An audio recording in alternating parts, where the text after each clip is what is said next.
Akoatra Andriamatoa Bettina Bruno dia isan'ny mitondra ny fomba fijeriny ihany koa Andriamatoa Hajo Andrianainarivelo, praiministra lefitra misana ny fanajarenina ny tany mahakasika ny fanambarana izay nataon'Andriamatoa Ravalomanana Marc sy ny tontolo politika moa no isan'ny ompanana izay faneho-kevitra nataon'izay. Akoatr'izay dia isan'ny noresahany ihany koa ny toeran'ny filohan'ny tetezamita eo anatrehan'ny raharaha politika amin'izao fotoana izao.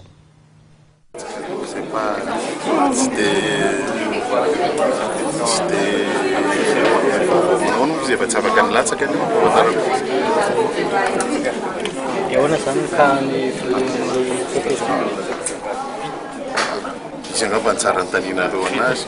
Raha ny anahy manokana ny position dia izay position an'ny président fa tsy manana position hafa ankoatran'izay. Araka ny lazako tamponao gazety maly reny samy tokony andraikitra daholo dia mandeha andraikitra tandrify azy ny tsirairay avy rehefa situation ohatran'izao. Amba tsy hitako izay commentaire amin'ny ohatran'izay.